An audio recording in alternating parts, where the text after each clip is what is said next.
di sini saya akan menjelaskan cara pengukuran ketirusan dan keovalan silinder engine menggunakan silinder bore gauge.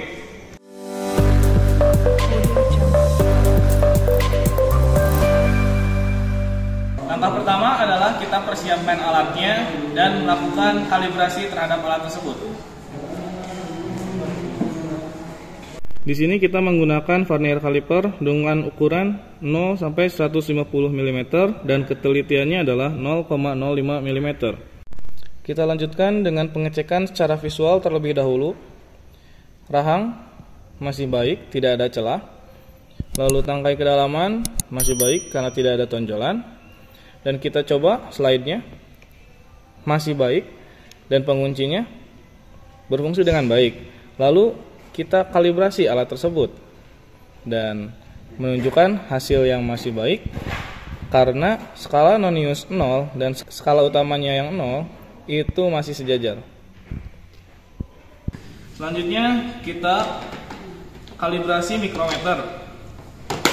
Kita simpan mikrometer di mikrometer stand agar penggunaan lebih mudah. Lalu kita lakukan kalibrasi. Baik, kita gunakan batang kalibrasi sepanjang 50 mm dan kita siapkan juga kalibrator wrench-nya.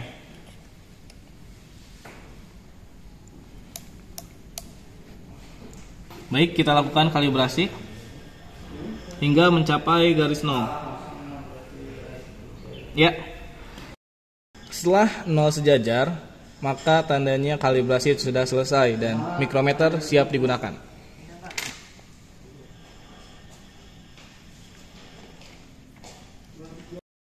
Setelah kita melakukan pengecekan dan melakukan kalibrasi terhadap alat yang akan kita gunakan, maka langkah selanjutnya adalah kita ukur diameter silindernya menggunakan vernier caliper terlebih dahulu. Sebelum kita melakukan pengukuran menggunakan vernier caliper, maka kita harus bersihkan terlebih dahulu agar meningkatkan tingkat akurasinya.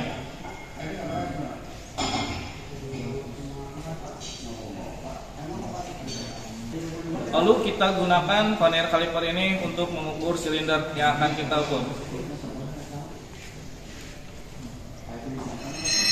Hasil yang ditunjukkan adalah 71 mm dan kita akan setting kepada mikrometer sesuai ukuran vernier caliper yang telah kita dapatkan.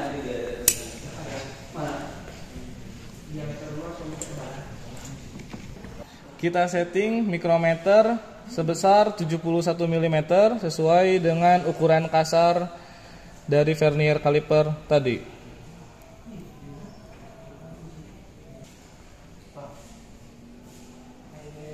Lalu kita kunci.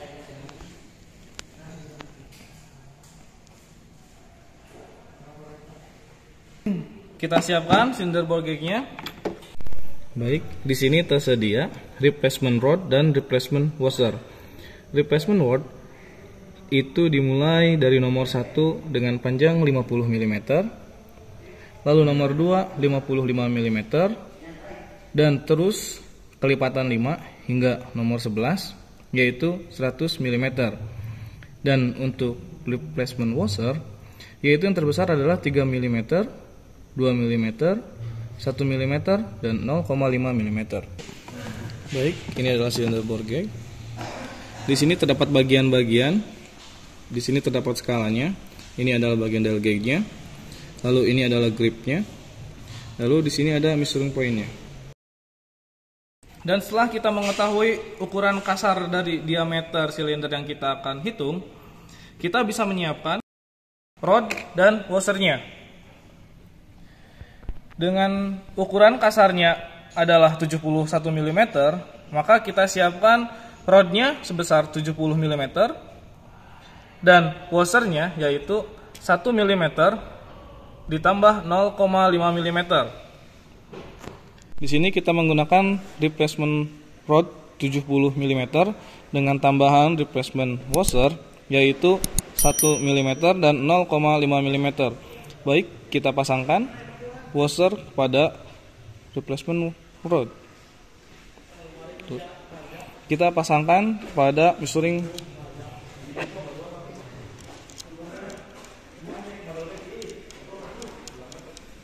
Oke, replacement rod dan replacement washer sudah terpasang dan alat sudah siap digunakan. Lalu kita kalibrasi silinder bore gauge ini dengan bantuan mikrometer. Baik, pemasangannya adalah tangan bisa dimasukkan pada mikrometer dan measuring point harus sejajar dengan spindle dan anvil mikrometer. Seperti ini. Selanjutnya kita kalibrasi dial gauge dengan memutar outerring. Harus kepada garis 0. Oke, dial gauge sudah terkalibrasi.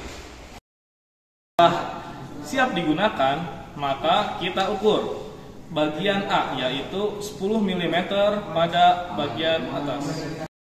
Untuk mengetahui pointer pada titik terjauh, kita goyang-goyang untuk mengukurnya dan kita pilih yang terjauh dari penunjukan pointer tersebut. Ditunjukkan bahwa 3 garis sebelum angka 0, maka dijumlahkan hasilnya, dan hasilnya adalah 0,01 itu dari ketelitian alat tersebut dikali 3 garis yang telah kita dapatkan, yaitu menjadi 0,03, sehingga pengukurannya atau diameternya adalah 71 dari pengukuran kasar dijumlahkan dengan pengukuran yang telah kita lakukan, yaitu menjadi 71,03 mm. Itu pada bagian A. Baik, kita lanjutkan kepada pengukuran A1 dengan cara menurunkan silinder bore gauge hingga sampai pertengahan silinder. Kembali untuk mencari simpangan terjauhnya dan didapatkan pada 3 garis sebelum 0, yaitu 0,03. Dan dijumlahkan kembali kepada ukuran kasarnya, yaitu 71 mm, sehingga menghasilkan 71,03 mm.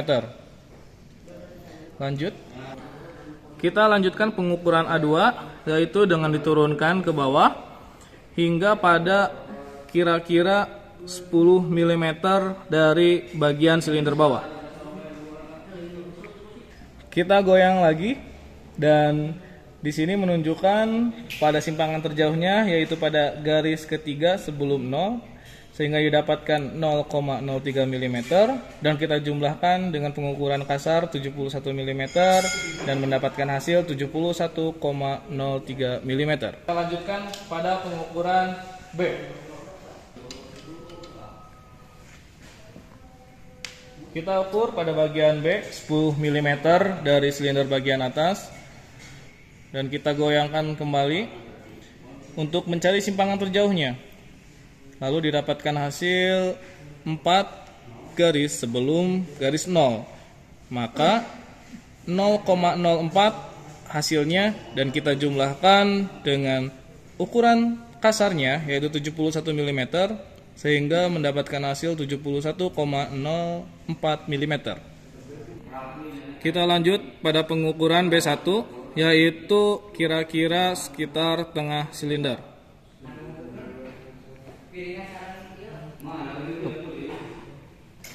Kita goyang untuk mencari simpangan terjauhnya. Simpangan terjauhnya didapatkan 3 garis sebelum garis 0, maka hasilnya adalah 0,03 mm, dan kita jumlahkan dengan ukuran kasarnya, yaitu 71 mm, sehingga mendapatkan hasil 71,03 mm. Lanjutkan, kita mengukur bagian B2, yaitu sekitar 10 mm dari bawah silinder. Diukur di bawah silinder.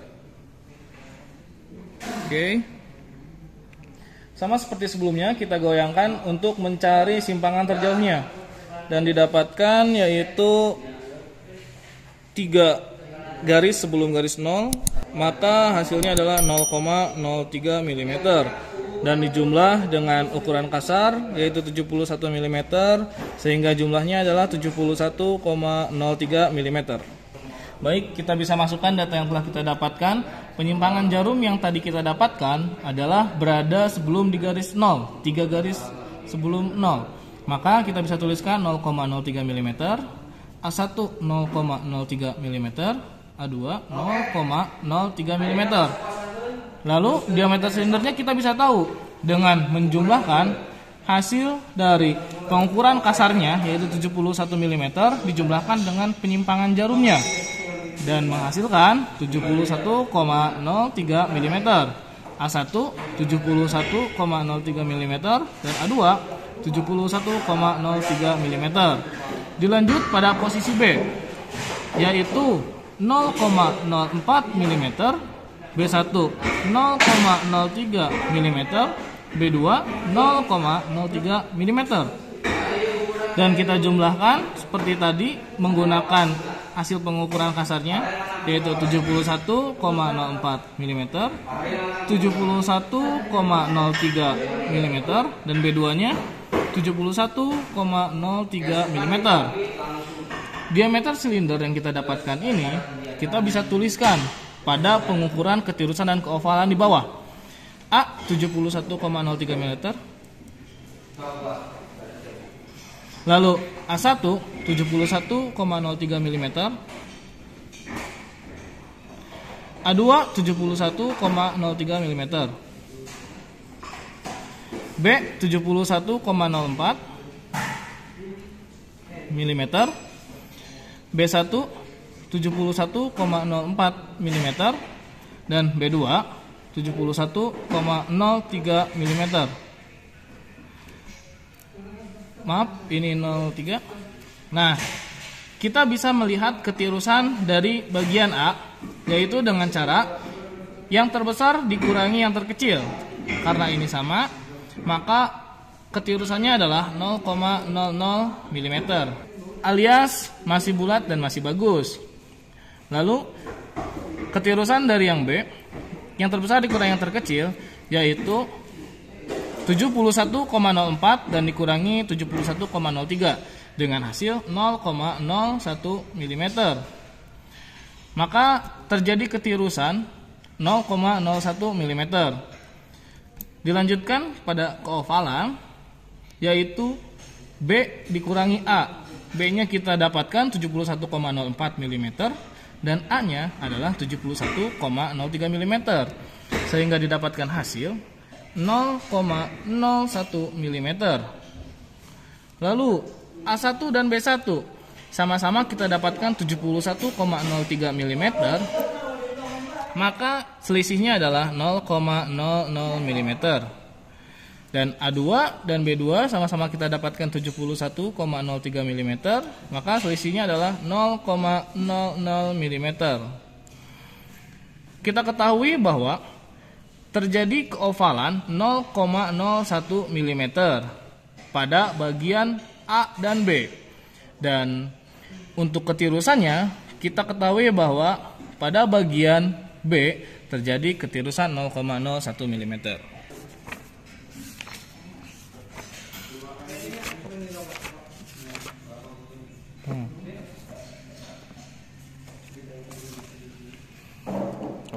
Limit pada manual booknya adalah 0,02 mm dan yang kita dapatkan adalah 0,01 mm dan 0,01 mm. Maka engine tersebut tidak mengalami keovalan ataupun ketirusan dan masih layak untuk digunakan. Sekian contoh pengukuran diameter silinder menggunakan silinder ball gauge. Mudah-mudahan video ini dapat bermanfaat dan terima kasih.